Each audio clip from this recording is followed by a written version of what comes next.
తల్లి విషయంలో కావచ్చు, చెల్లి విషయంలో కావచ్చు. సాధారణంగా ఏ తల్లికైనా కొడుకు మీద ప్రేమ ఉంటుంది. కానీ మొన్న రాజకీయ విషయాల్లోకి వచ్చేటప్పటికి తల్లిని కానీ చెల్లిని కానీ జగన్మోహన్ రెడ్డి దూరం పెట్టి ఎంత పెద్ద తప్పు చేశాడనేది తర్వాత ఎన్నికల ఫలితాల తర్వాత తెలిసింది. సరే, అది సొంత కుటుంబాన్ని, సరే ఆయన ఇష్టం, అది పక్కన పెడదాం. తర్వాత మీకు పూనం కౌర్, మీకు ఐడియా ఉండే ఉంటుంది, పరిచయం అవసరమైన పేరు, 2 తెలుగు రాష్ట్రాల్లో కూడా తెలిసినటువంటి యాక్టరు. అయితే ఇదే పూనం కౌర్ని 2019, 2024 మధ్య కొంతమంది కడపకు చెందినటువంటి వ్యక్తులు ఆవిడని సంప్రదించారు. ఎందుకు సంప్రదించారు? నువ్వేదో సినిమాల్లో నటించాలనో, లేదా అడ్వర్టైజ్మెంట్లు చేయాలనో, లేదా ఇంకోటి చేయాలనో పబ్లిసిటీ కోసం సంప్రదించాల. ఎందుకు సంప్రదించారో తెలుసా? ఒక రాజకీయ లక్ష్యం కోసం సంప్రదించారు. ఏంటా రాజకీయ లక్ష్యం అంటే, పవన్ కళ్యాణ్ అనే వ్యక్తి గురించి బయటకు నీచంగా మాట్లాడాలి. దానికోసం వాళ్ళు ఏం ఆఫర్ చేశారో తెలుసా? పదవి ఆఫర్ చేశారంట. ఏం పదవి అనేది మనకు తెలియదు. పదవి ఆఫర్ చేశారు, డబ్బు ఆఫర్ చేశారు. ఆ 2 కూడా తిరస్కరిస్తే బెదిరింపులకు దిగారు.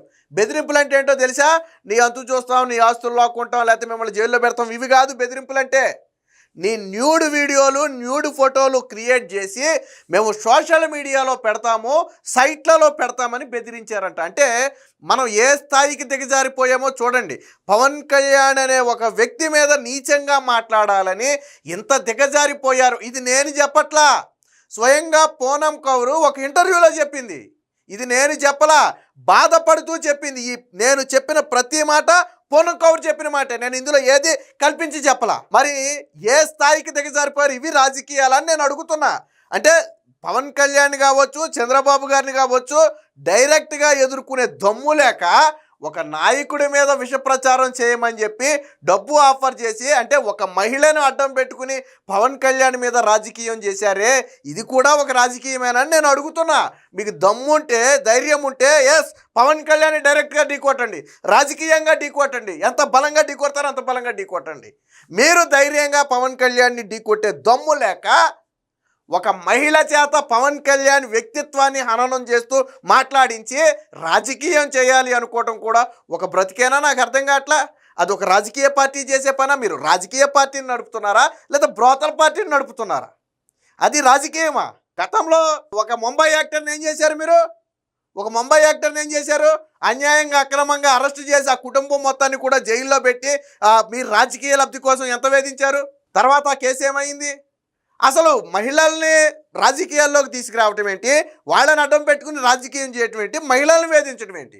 పూనం కౌర్ నేను దానికి అంటే జరగని దాన్ని మాట్లాడమంటే ఎందుకు మాట్లాడుతుంది? ఏం మాట్లాడాలి? వీళ్ళ ఉద్దేశం ఏంటి?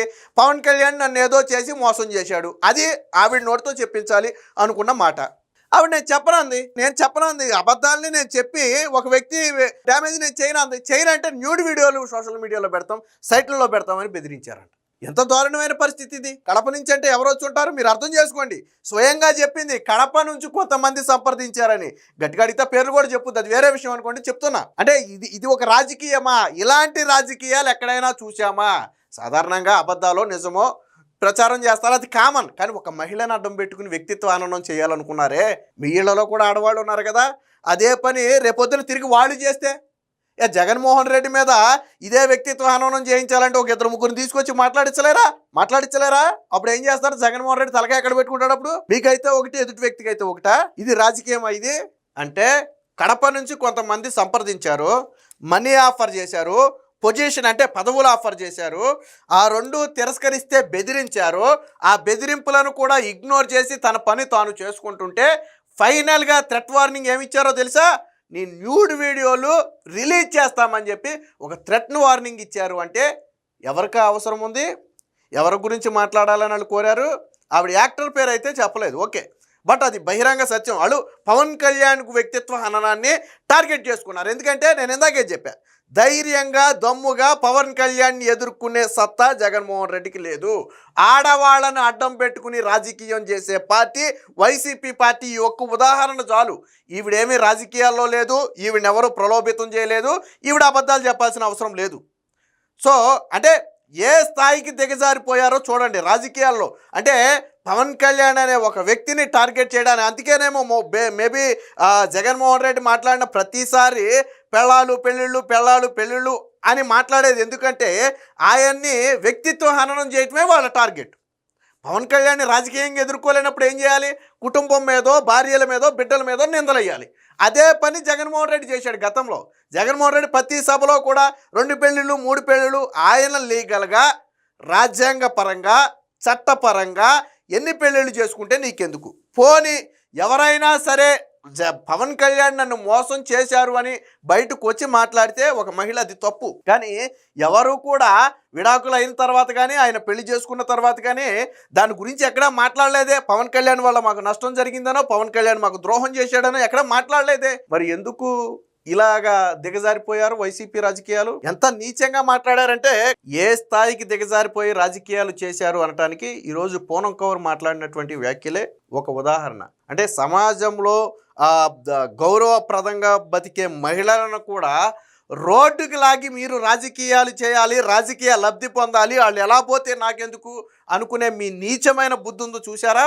అత్యంత దారుణమైంది. సరే తల్లికి చెల్లికి అన్యాయం చేశారు అనుకుంటే ఇక్కడ బయట కూడా అదే ఆడవాళ్లతో రాజకీయం. జగన్మోహన్ రెడ్డి జైల్లో ఉన్నప్పుడు నడుం బిగించి పాదయాత్ర చేసిన చెల్లిని జగన్మోహన్ రెడ్డి దూరం పెట్టాడు. జగన్మోహన్ రెడ్డి జైల్లో ఉన్నప్పుడు పార్టీని కాపాడే ప్రయత్నం చేసిన తల్లిని దూరం పెట్టాడు. చివరికి గౌరవ అధ్యక్షురాలు పదవిగా ఉంటే ఎప్పటికైనా ప్రమాదమైన అనుకుని ఆ పదవికి కూడా రాజీనామా చేయించాడు. నేను అడుగుతున్నా, విజయమ్మతో గౌరవ అధ్యక్షురాలి పదవికి రాజీనామా చేయించాల్సిన అవసరం ఏంటి? మీకు జగన్మోహన్ రెడ్డి అంటే ఎంత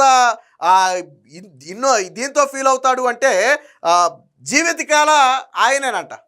వైసీపీకి జీవితకాలం ఆయనే అధ్యక్షుడు అంట. ఒక రాజకీయ పార్టీకి జీవితకాల అధ్యక్షుడు అనేది కుదరదు. ఖచ్చితంగా సంవత్సరానికో 2 సంవత్సరాలకో ఎన్నుకోవడం జరగాలి. ఎన్నికల కమిషన్ నేను జీవితకాల అధ్యక్షుడు అని చెప్పి విజయసాయి రెడ్డి ప్రకటిస్తే ఎన్నికల కమిషన్ కొట్టిపడేసింది. ఇలాంటివి భారత రాజ్యాంగ చట్ట ప్రకారం చెల్లవని. అంటే తల్లి అడ్డం ఉంటుందని బహుశా దానికి రాజీనామా చేయించారు. గౌరవ అధ్యక్ష పదవికి రాజీనామా చేయించారు. ఎందుకు చేయించారు? ఏం అవసరం ఉంది నేను అడుగుతున్నా.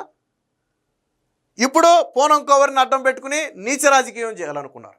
పవన్ కళ్యాణ్ని దమ్ముగా ఆయన ధైర్యంగా ఎదుర్కొంటున్నాడే. ఆయన మీ ఇంట్లో ఆడవాళ్ళ గురించి కానీ, మీరు ఇబ్బంది పడే విధంగా మాటలు కానీ ఏం మాట్లాడలేదే. ఆయన ఎంతవరకు రాజకీయంగా మాట్లాడుతున్నాడు, రాజకీయంగా ఎదుర్కొంటున్నాడు. మీకు దమ్ముంటే అలాగే ఎదుర్కోవాలి. ఆ దమ్ము లేక ఈరోజు మహిళలను తీసుకొచ్చి, అంటే మనకు బయటకు వచ్చింది ఒకటే. ఇలా ఎంతమంది చేత ప్రయత్నం చేశారో చూడండి ఒకసారి. నేను అడుగుతున్నా, ఈరోజు పూనం కౌరు సరే ఏదో సందర్భం వచ్చింది చెప్పాలనుకుంది చెప్పేసింది, ఓకే. ఇలా ఎంతమందిని జగన్మోహన్ రెడ్డి టార్గెట్ చేసి ఉంటాడు, ఎంతమంది చేత బలవంతంగా మాట్లాడించుంటారు. నాకు తెలిసి పవన్ కళ్యాణ్ గురించి కొంతమంది బూతులు మాట్లాడారు. సరే వాళ్ళేమి సెలబ్రిటీలు కాదనుకోండి, అనామక మహిళలు అనుకోండి. అంటే బహుశా ఇలా ప్రలోభితం చేసి పవన్ కళ్యాణ్ మీద బూతులు మాట్లాడించుంటాడు. అంటే బహుశా అది ఏమన్నా సైకో ఆనందమే నాకు అర్థం కావట్లా. పవన్ కళ్యాణ్ ఎవరన్నా తిడితేనో, పవన్ కళ్యాణ్ వ్యక్తిత్వ హననం చేస్తేనో, అందుకనే పెళ్ళాలు ఒక ముఖ్యమంత్రి స్థాయిలో ఉండి ఒక వ్యక్తి భార్యల గురించి మాట్లాడాల్సిన అవసరం ఏముంది నాకు అర్థం కావట్లా. నీ భార్య గురించి చంద్రబాబు గారు కానీ, లోకేష్ కానీ, పవన్ కళ్యాణ్ కానీ ఎప్పుడైనా మాట్లాడారా? అవినీతి అక్రమాస్తుల్లో ఆవిడ కూడా భాగస్తురాలని చెప్పి అందరూ చెప్తారు, అయినా మాట్లాడలేదే. భారతీరెడ్డి మీద ఏ రోజు నిందలేదే, భారతీరెడ్డి గురించి ఏ రోజు వాళ్ళు మాట్లాడలేదే. అంటే జగన్మోహన్ రెడ్డి చేసే నీచ రాజకీయాలు ఎలా ఉంటాయి అనడానికి ఇదే ఒక ఉదాహరణ. సో ఇలా ఆడవాళ్ళని అడ్డం పెట్టుకుని రాజకీయాలు చేసినటువంటి పార్టీ బాగుపడినట్లు చరిత్రలో లేదు. మొన్న కూడా వైసీపీ పార్టీకి ఎందుకు ప్రతిపక్ష హోదా కూడా దక్కలేదు, ఎందుకు ఈ గతి పట్టింది అంటే ఇలాంటి రాజకీయం చేయటం వల్లే.